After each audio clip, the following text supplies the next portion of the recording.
So again, it is my good fortune and great pleasure to introduce Katie Carlson. I say again because Katie has presented. I don't know if it's in our list here, but it is. Wait for it. You'll hear it. Katie has presented here before. Katie was appointed to be the first Director of Wellness Initiatives for the Marion County Sheriff's Office in 2021. Previously, she served as Public Information Officer for the Sheriff, a position she assumed in 2012. Katie finds peace and balance through yoga practice and great joy in sharing her yoga and mindfulness practice with others. Katie completed a 200-hour yoga teacher training at City Yoga in 2019 there in Indianapolis. Earlier this year, she completed coursework to become a certified mindfulness teacher through the Engaged Mindfulness Institute. Here this evening for her 19th Wednesday night presentation. Welcome, Katie. Thank you so much. It's a lot. Well, I'm honored to be presenting on this call again, and just always grateful to be with this group of people. So this is the fourth of 7 in a series that I call Balancing Our Energy Centers. And when I say energy centers, what I'm referring to are the chakras. The word chakra is a Sanskrit word meaning wheel or circle, and the philosophy of chakras arose in early Hinduism. So while we're all familiar with the concept of the physical body, chakras refer to one's subtle or energy body. There are 7 chakras that align from the base of the spine to the crown of the head, and each of these energy centers is believed to correspond with different aspects of our being. In my previous presentations, I have discussed the first 3 of 7 chakras, including the root chakra, which is associated with having our basic needs met, our family and ancestral upbringings, as well as our general sense of stability and groundedness. The sacral chakra is associated with our relationships with other people, money, sex, power, and creativity. And the solar plexus chakra is associated with our self-confidence, self-worth, and willpower. I've also mentioned that the lower 3 chakras are often considered the gateway to the upper chakras, including today's topic, which is the heart chakra, followed by the throat, the third eye, and the crown chakra.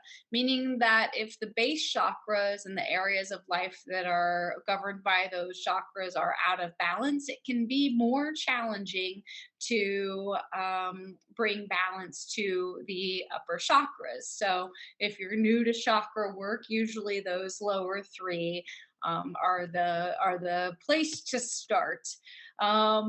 So today we're going to cover the first of the upper chakras. The Anahata chakra translates to the sound produced without touching 2 parts or unstruck. So almost like a bell that's not unstruck. But for the rest of this presentation, I'm going to be referring to it not as Anahata chakra, but as the heart chakra. It is located, unsurprisingly, in the area of the heart cavity and associated, unsurprisingly, with the heart as well as the lungs, the skin, the arms, the hands, and the thymus gland. It is also associated with the color green and the ages of 22 to 28. Perhaps the least surprising fact of them all is that the heart chakra is connected to our ability to love and be loved. But that concept goes way, way beyond romantic love. I will, however, start with romantic love because it's a good jumping off point. So, as I have explained in my previous presentations, the chakras are a progression. First associated with birth through age 7, our roots are established. Then associated with the ages of 8 to 14, we begin to expand our expression and interactivity with others. At the third chakra, ages 15 to 21, we begin to discover what really makes each one of us, us. And at the fourth, ages 22 to 28, having moved through those previous stages of development, we may begin to share our lives with another person. So I asked last time who left their family home by the age of 21. And so this time, if you are willing to share, I'm going to ask who entered their first serious romantic relationship or even marriage between the ages of 22 and 28? If you can raise your hand. So I did the math to be sure, and despite it being an error, I myself had gotten married at age 26. So I just mentioned this to highlight some of the why between the correlations of the heart chakra and that age range. But as I mentioned, romantic love is such a small aspect of the love that I'm talking about this evening. So, love in this greater sense is much more universal, and connected to unconditional love of others, love of self, compassion, understanding, and empathy. Often in mindfulness practices like loving kindness, we begin in one of two places. And I think that this is an extremely important option. Perhaps most traditional is to begin with ourselves and extend these qualities of loving kindness like health, happiness, peace, and safety to ourselves. That may sound like, may I be happy, may I be healthy, may I be safe, may I live in peace. The practice of self love and acceptance is just that, a practice, which doesn't mean that you necessarily have to feel it or even believe it in order to practice it. Sharon Salzberg tells a story in our training with the Engaged Mindfulness Institute about a time that she spent an entire week in retreat practicing loving kindness towards herself, but she didn't really feel like it was working. As she was leaving the retreat, she dropped a glass jar on the tile floor, which shattered. And the first thought that popped into her mind was, "You really are a klutz, but I love you." So, related to the discussion around the solar plexus chakra, where we establish our sense of self worth, and our willpower through positive self talk, in the heart chakra, we build upon that positive self talk, transforming it into self love, into self acceptance. But I want to go back to the word practice because this is not easy. And even if you can achieve a feeling of self-love and acceptance for any period of time, it can still waver depending on life circumstances. Still, for others, this concept of self-love is tough for a lot of reasons. That can include struggle with self-worth or self-esteem, doubt in the usefulness of self-love, or just having a million other things to worry about. So, this is what I love about the second option in loving kindness practice, the option to begin with a benefactor. A benefactor is often described as someone for whom it is incredibly easy to generate positive feelings towards. So, I'm going to ask each one of us to do this now. Think of someone, it can be a person, a pet, a spouse, a parent, a child, a friend, a teacher, a grandparent, really anyone, just the easiest person for us to generate positive feelings to. So let's just all take a moment and bring this person to mind and just think about them. You can close your eyes if you want to. We'll spend about 30 seconds.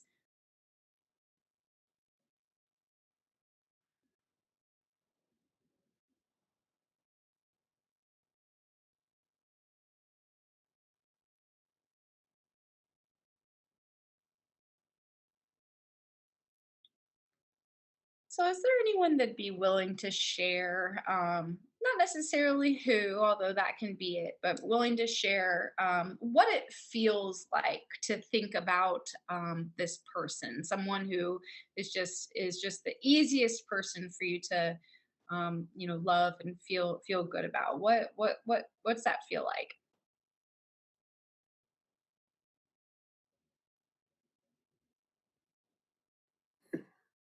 For me, I think it's kind of like it creates an inner smile that you just almost, you're trying to be like stoic or whatever in this situation, but I mean, you really can't take the smile off your face because of how much you care for this person, and how much you want them to be happy, and how much happiness they bring to you.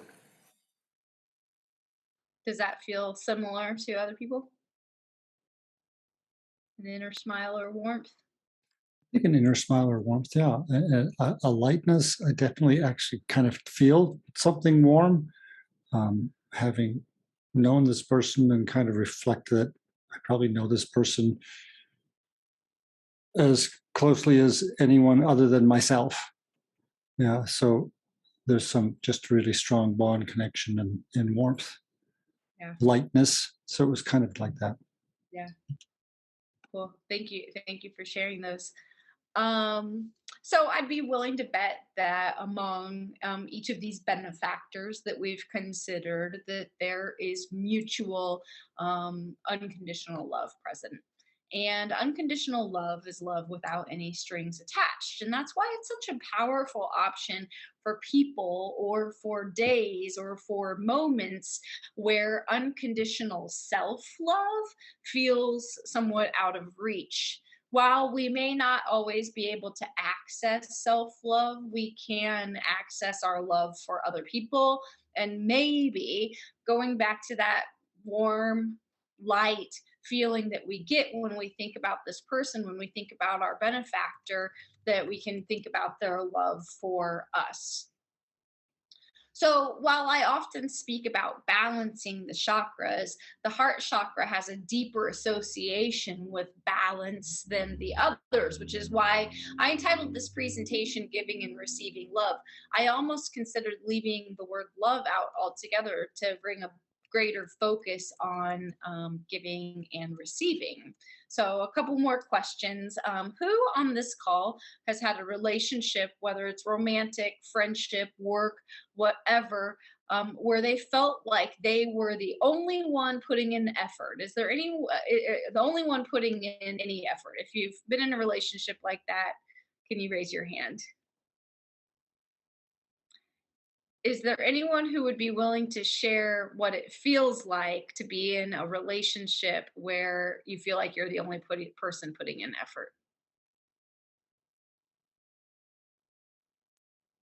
I think it feels like I'm stymied. Can't move. Can't move backwards. Can't move forwards. Can't move to either side. I'm blocked. That's great insight. Thank you.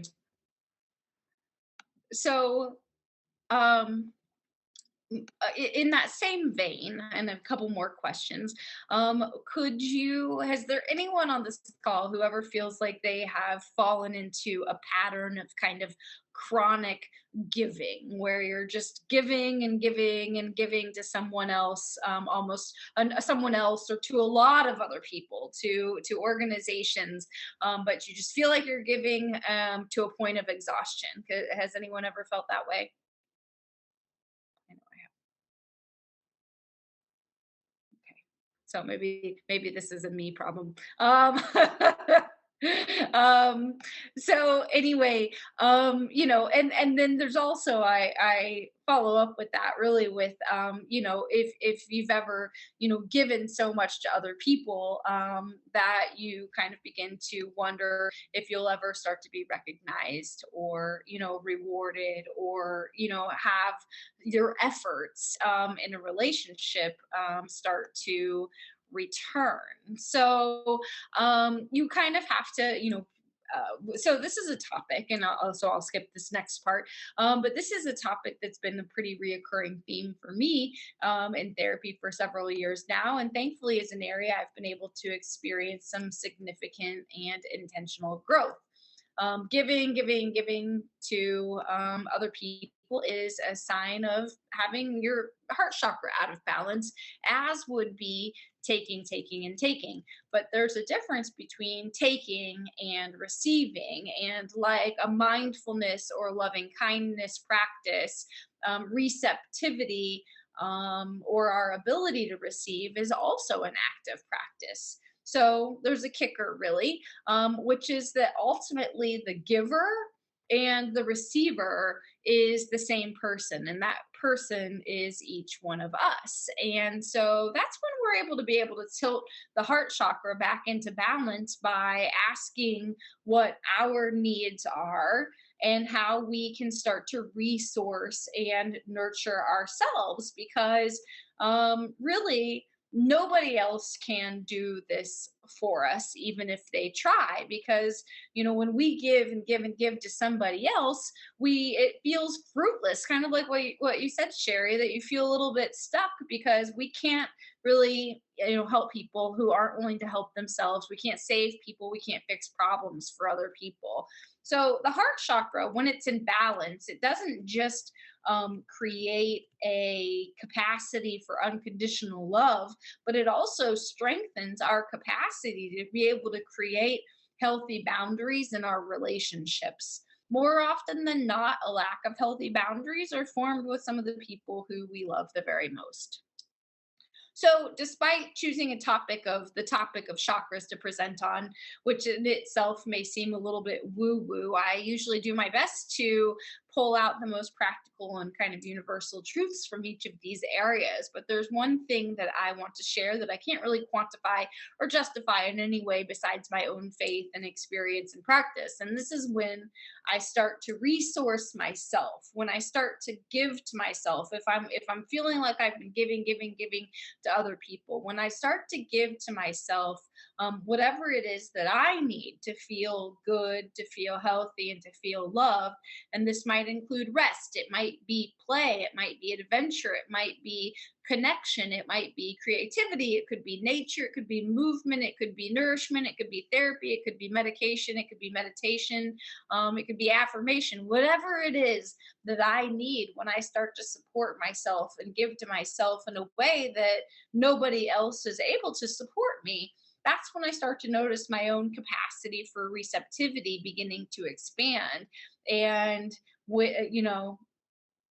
when that happens, whatever you really want to call it, is usually when I start to receive praise on a conference call, or an invitation from a friend, or an exciting opportunity pops up. So it's like, not only do we have to believe that we're worthy enough of good things to happen, and worthy, like the sort of self worth that we practice in the solar plexus chakra, but that we really have to be able to give and make this effort of giving these good things to ourselves. So, the work of cultivating self love, of unconditional love, of self resourcing, of finding the balance between giving and receiving with ourselves, and and in relationship to others, of establishing healthy boundaries in our lives, is not work that anyone else really can do for us. And it's not ever really work that ends, but it doesn't have to be intimidating either. It's a practice like any other practice, and we can take one small step or small steps at a time. If we've noticed we've wandered from these practices of being able to give ourselves what we need, we can come back to them as many times as we need to. So, from here, we're going to begin to move into a seated yoga practice, followed by a loving kindness practice with an aim of tapping into the conditional love and unconditional love inside of each of us, and impossible is directing sort of some of that love towards ourselves. So, I'm going to adjust my chair so that you can see my knees, at least as we follow along.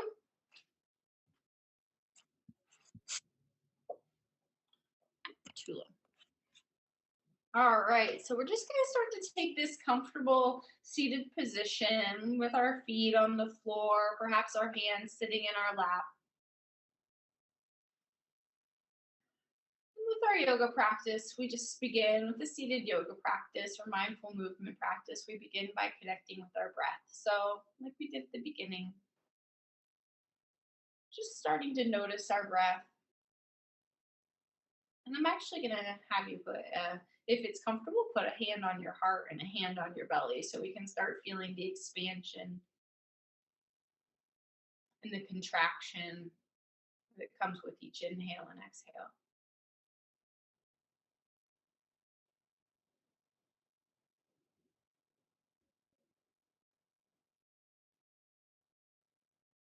Just feeling the rising and the falling of our hands,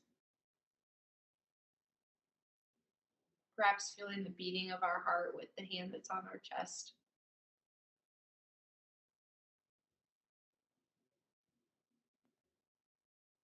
And then bringing our hands back down to our knees. With our next inhale, we'll start to bring our chest forward and lift our head up towards the ceiling without straining our neck. And then as we exhale, we're going to round our back. We can use our knees for leverage here and let our chin come down to our chest. So we're going to do that 2 more times. So we'll inhale, bringing our chest forward and our head up. Exhale, rounding our back, releasing our chin down to our chest. We might get a little stretch in our shoulders when we do this. 1 more time, inhaling, bringing our chest forward and our head up. Exhale, rounding our back, releasing our chin to our chest. And then coming back to a neutral seated position. From here, we'll inhale, lifting our arms up above our head. As we exhale, we're going to bring our right hand down by our side and we're going to extend the left arm up and over our body. So we just take this stretch over to the side and connect with our breath here. And if it feels comfortable, I'm offering an option where we just maybe open up that arm just a little bit more. So we just bring our chest forward, kind of letting our heart shine out a little bit more. And then with our next inhale, we'll lift both arms back up overhead. And as we exhale, we'll bring the other hand down and then stretch over to the other side. So we stay connected to our breath, breathing in through our nose and out through our nose if that's comfortable. And same on the other side, if it felt okay, just opening up a little bit more, just letting your heart kind of open, your chest open, connecting with your breath. And then on our next inhale, lifting our arms back up overhead. And as we exhale, this time we're going to twist to the right. So we'll take our left hand and place it outside of our right knee. And then we'll bring our right hand either to the back of our chair or to the base of our chair down by our spine. Connecting with our breath, we turn our head to look out over our right shoulder. And we stay just connected to our breath, breathing in through our nose and out through our nose.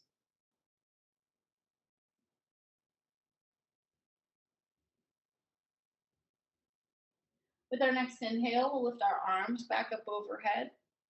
And as we exhale, we're going to twist to the other side. So we bring our right hand to the left knee. We let our left hand come to the back of our chair or the base of our chair, turning our head to look out over our left shoulder this time, connecting with our breath.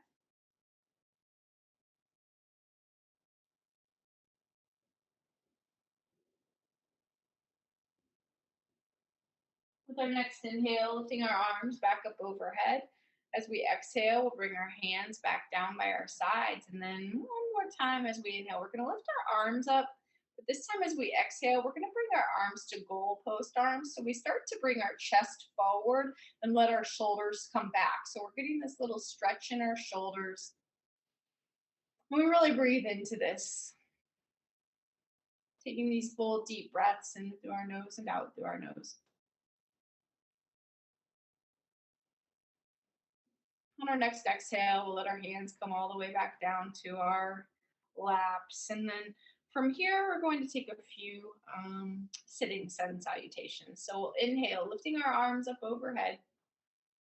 And then as we exhale, we're going to just fold forward over our legs. And this might feel a little different for everybody. So just making sure that you feel comfortable. But if you can, just releasing your head and releasing your neck so that you're hanging over your legs. And then with your next inhale, starting to slowly roll back up. Inhaling, lifting our arms up overhead. Exhale, just folding over our legs, kind of allowing our legs to take maybe some of our weight. Maybe we adjust a little bit to find a deeper stretch or come out of it a little bit. Just letting our head and neck hang, connecting with our breath, and then on our next inhale, slowly rolling back up. 1 more time, inhale, lifting our arms up overhead. Exhale, swan dive forward. Folding over our legs, letting our head hang. Inhale, slowly rolling up.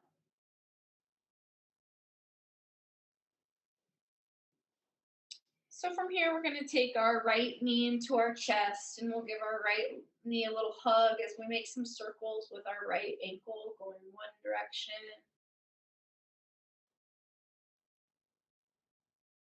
and then going the other direction. Releasing the leg, letting it come back down to the floor. We'll hug our left knee into our chest, making circles with our left foot going one direction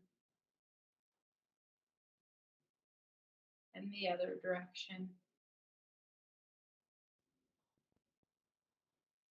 And then coming back to this neutral seated position, we'll start to settle into a comfortable position for our mindfulness practice, our brief meditation practice. And so, once again, we'll find a position that feels both uplifted and comfortable.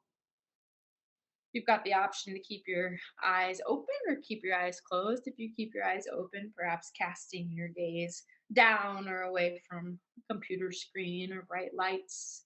Your hands can fall in your lap or anywhere that they feel comfortable. And we just begin to connect once again with the breath. We might feel our heart beating just a little bit faster this time, having done a little bit of activity. We may connect with the feeling of the heart beating inside of our chest.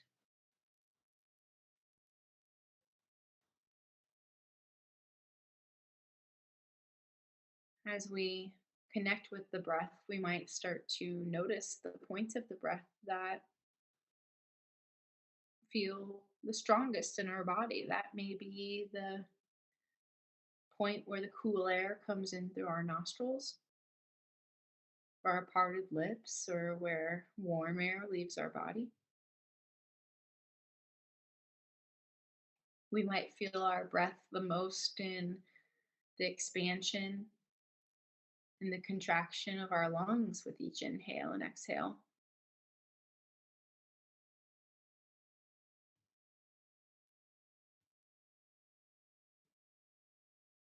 We may feel the diaphragm starting to rise and fall with each inhale, lower with each inhale, and rise with each exhale.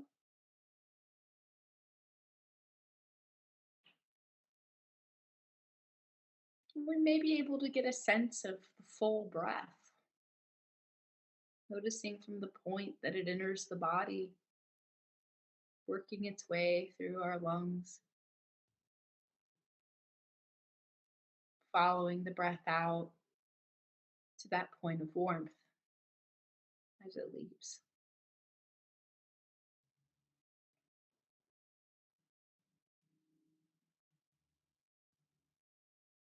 And anytime that we stay connected to our breath or we have a mindfulness practice, we may notice that our mind wanders, and that's totally normal. When we notice that our mind wanders, we just have this opportunity to pay attention to it and to strengthen this muscle of mindfulness as we notice and gently, with kindness towards ourselves, start to bring our mind back.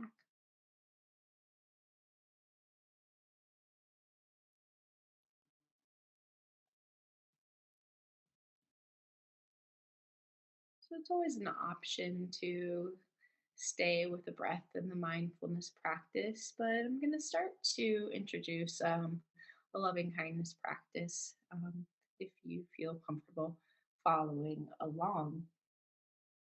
And we're going to do it a little bit in reverse today. And so I just ask for you to consider a benefactor, like we talked about earlier, somebody who's just so easy for you to wish well for, whose happiness is your happiness, who it's no challenge at all to think about, to want the best for this person, to want well for this person, and to let this person come to mind and consider them.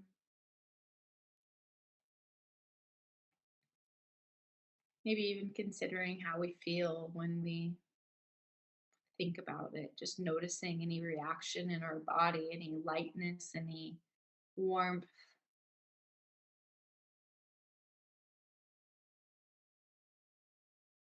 And then we're going to begin to offer them this set of wishes.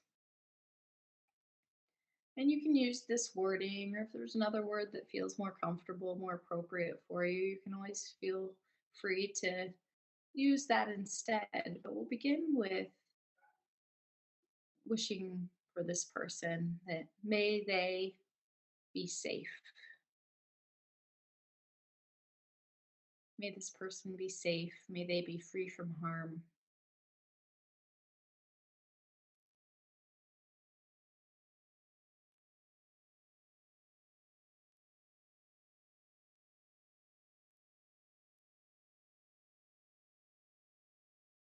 And still with this benefactor, this person in our minds, we may begin to wish them happiness. May they be happy. May their lives be joyful.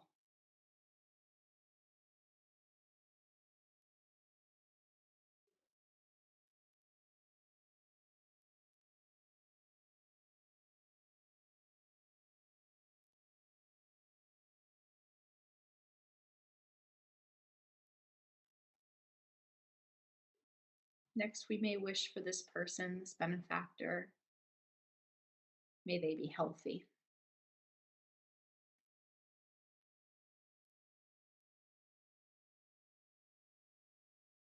May they experience health and wellness in all areas of their life.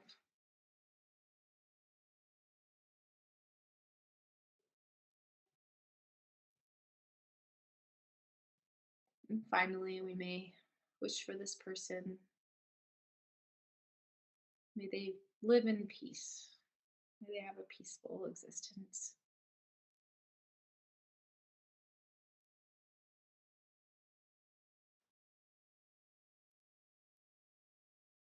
And leaving a little bit of space here to personalize this practice, to personalize this relationship that you have. Any other wish, any other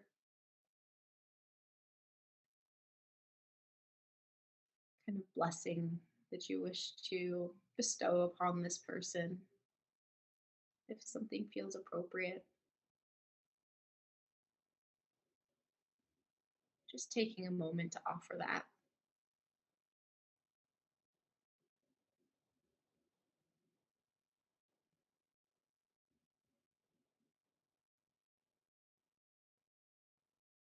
And if it's comfortable, we'll begin to turn this practice towards ourselves. And if that's not comfortable, maybe you do another round of loving kindness practice for your benefactor.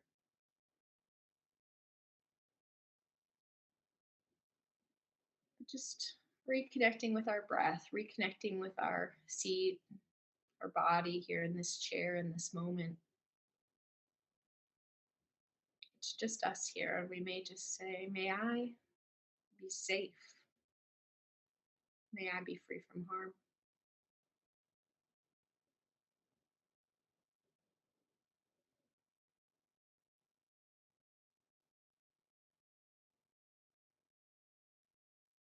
May I be happy. May my life be joyful.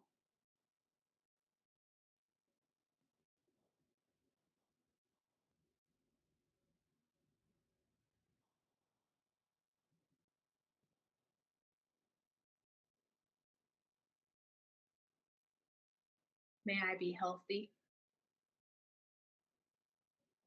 May I experience wellness in all areas of my life.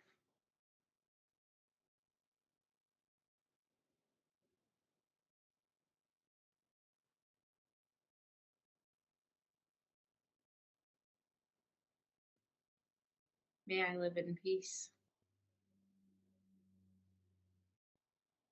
May I experience peace.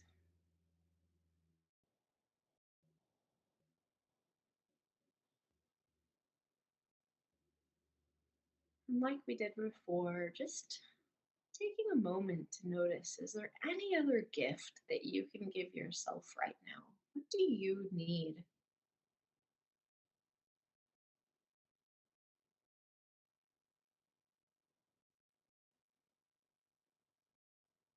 What do you wish for yourself?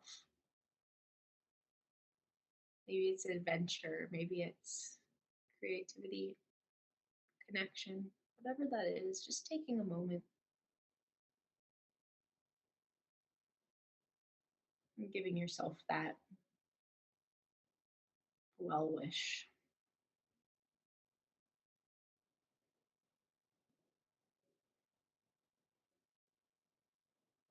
So, as we begin to leave this practice, we'll just take a big breath together as we breathe in, maybe lifting our shoulders up to our ears if that feels comfortable. And then exhaling with a sigh. We may start to bring some movement back into our body, any sort of movement that feels good. Maybe that's a little bit of a twist or a stretch. We may take a moment just to look around where we are right here and right now, just noticing where we are in this time, in this space. And then returning our attention back to the screen, noticing each other, the people we've shared this practice with today. So I thank you for your practice and for the opportunity to present tonight. Thank you.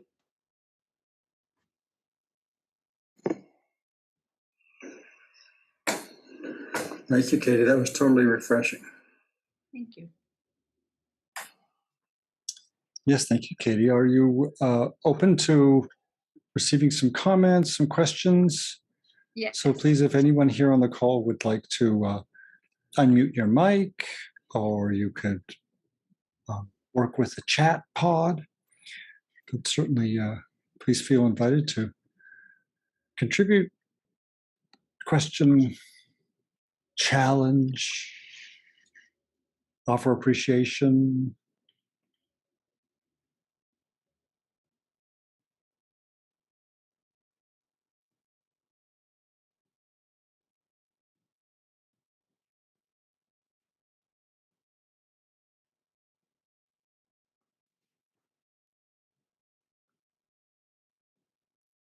I can offer many words of appreciation.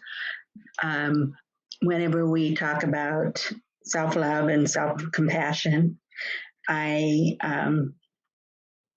just really tune into that because I think it's so important. And to tie that in with a yoga activity and then the mindfulness activity was really awesome. So thank you. Thank you for sharing that. And I know that we have talked about jewelry before. So today I wore a green heart. So just a little way to kind of remind myself of this.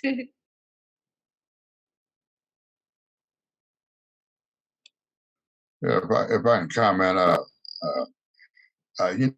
city yoga that takes me back. What was that, Pennsylvania? Around Pennsylvania. Anyway, in recovery, early in recovery, myself, my substance use disorder. I used to go there on Saturdays, and I was like, yoga and recovery, nah, somebody just introduced me to it, so I was like, nah. But I found it very helpful, man. To get that I don't know, just to get away and get a relax of my mind, and then be able to get to work out too at the same time. Stretching Yeah. that body and clearing my mind. But I had a reoccurrence, but I still remember, later in recovery, attempted recovery again, that I used that, and Yeah. And I you're still kind talking of. about, yeah, you said city yoga, right? With Nikki? It was at that's on Central Pennsylvania. Uh-huh. Yeah. Okay. That's and that's what you mentioned was city yoga. Uh-huh. Yeah. Yeah. It was on a Saturday, and yeah. So yeah, I was kind of in them thoughts, when we were going through that, that I was able to use that to help me through recovery.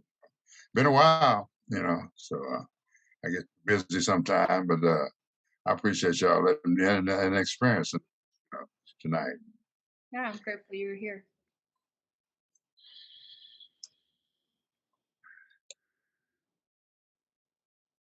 So I don't know about anyone else, but I just, that balance between giving and receiving in relationships is one of my biggest, biggest challenges in personal relationships, especially. So I don't know if that, struck any chords, or can be hard for other people too. But I love being able to kind of have, I love the same place that kind of this love comes from is also where boundaries can stem from too, because I think that's important. Yeah, and that intersection can be a little tricky.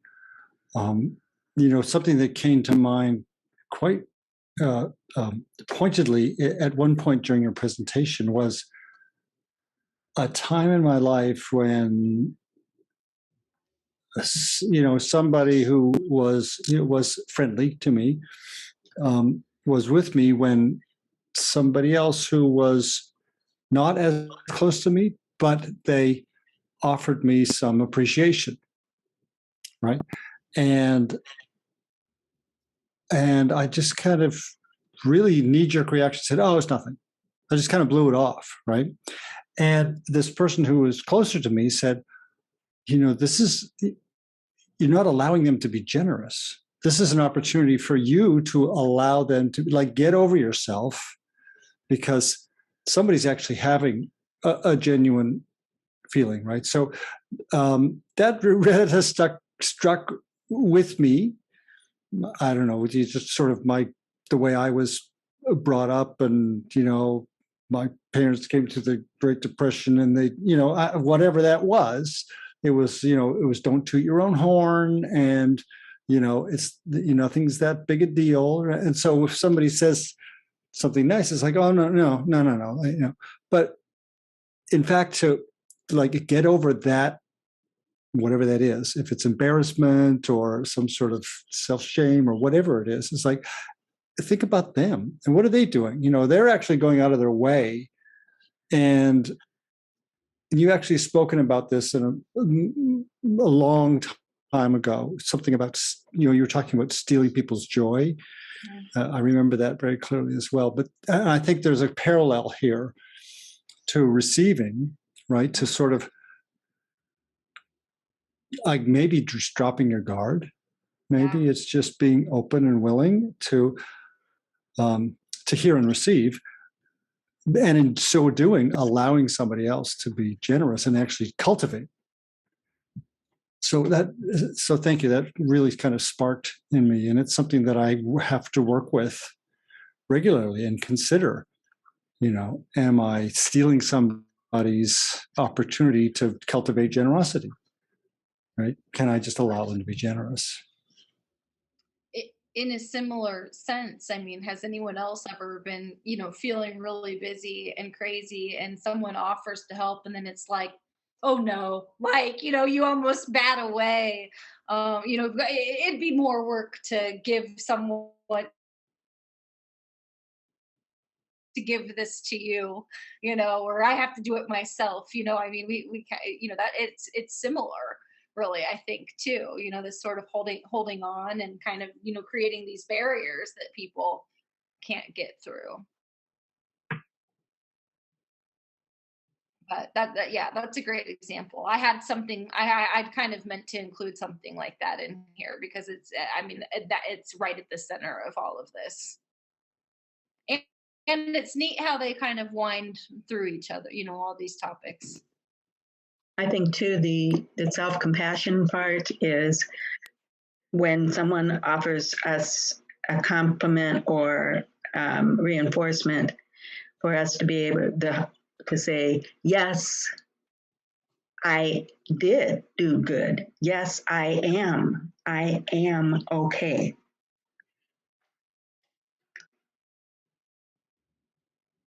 That's kind of a hard humility sometimes is, we know that, to hear that, and then to acknowledge that. Yeah. Right, and not turn away. So there's that dynamic at play too. So it's like, oh, don't make a big deal, but it's also, well, am I turning away from the reality of, yeah, so maybe I did do okay. Because your body language, John, when you express that, you literally Turn away. yeah, no, you're turning away and you're pushing it. Yeah. Don't yeah. Yeah, interesting. Thank you, Sherry. That's our visual, our mental visual for, I think, not our mental yoga for when we don't accept kind words from other people. Might as well be doing this. Do that. We do that. Oh, get those hands up there. So how much do we do that for ourselves? And I loved your presentation about this is practice. We can work, we can cultivate, and it's a life's work, I think. Yeah, I changed the direction I was going in too, because I talked to somebody yesterday who just said, I don't think about self-love. I don't have time to think about self-love. Like, and and it's like, well, how do you take something so, like how do you make this more accessible? Because it is hard, and they get harder and harder as it moves up. I mean, like like each areas get more, bring more challenge, and so. I had a question that's something that bubbles up for me, and I don't know if it's around this chakra or some other chakra, but the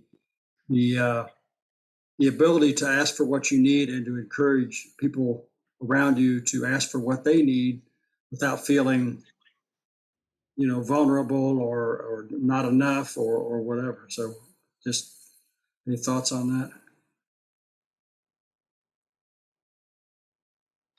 I think it's hard to know what we need a lot of the time. I mean, that it takes some serious, some contemplation. Yeah, I noticed John or Michael Christie jumped on this for a moment. He wasn't able to stay with us apparently, but when I think about the work he does with nonviolent communication and how giving people the language, this list of feelings, this list of need, it really gives people a language for maybe beginning to express and understand their needs, their feelings in ways.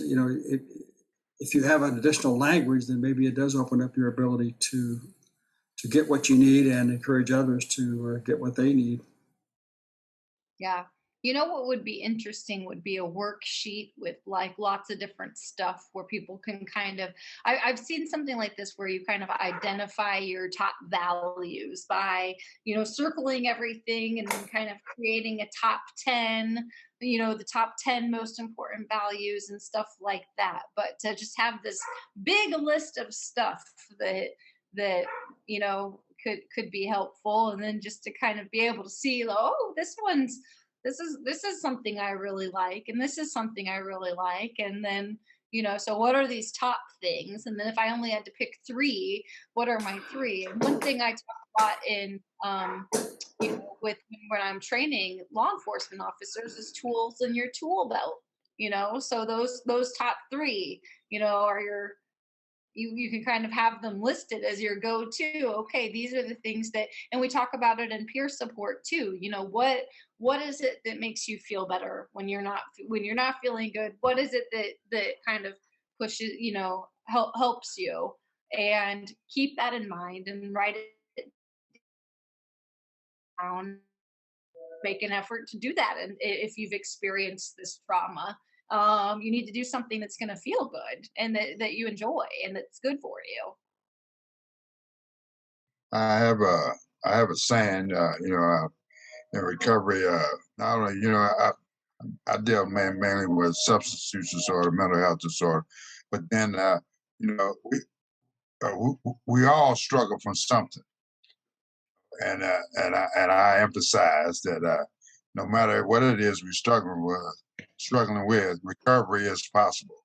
You know, there's multiple pathways. I'm a multiple pathway guy, and it might be relationships that you're struggling with. It might be family that you're struggling with. There's a pathway, and that where you can recover from that, that trauma or whatever you're going through. So recovery is possible. I always say that, no matter what we're struggling with, and having them pathways, knowing them different pathways, is what helps me. I got options. Man, I ain't got to use. I ain't got to be upset about this situation, or I ain't got to let that trauma continue to control me. I got options now. And when we get that, our minds clear to where we see them different options. I'm happy every day. Yeah. And I let people do that. I share that with people. Hey, let's find out what's going on. What works for you, like you were saying. What makes you happy. A yoga session in the morning, a yoga session at night. Okay, let's work through that day. Let's work that day off of us. Or start that day.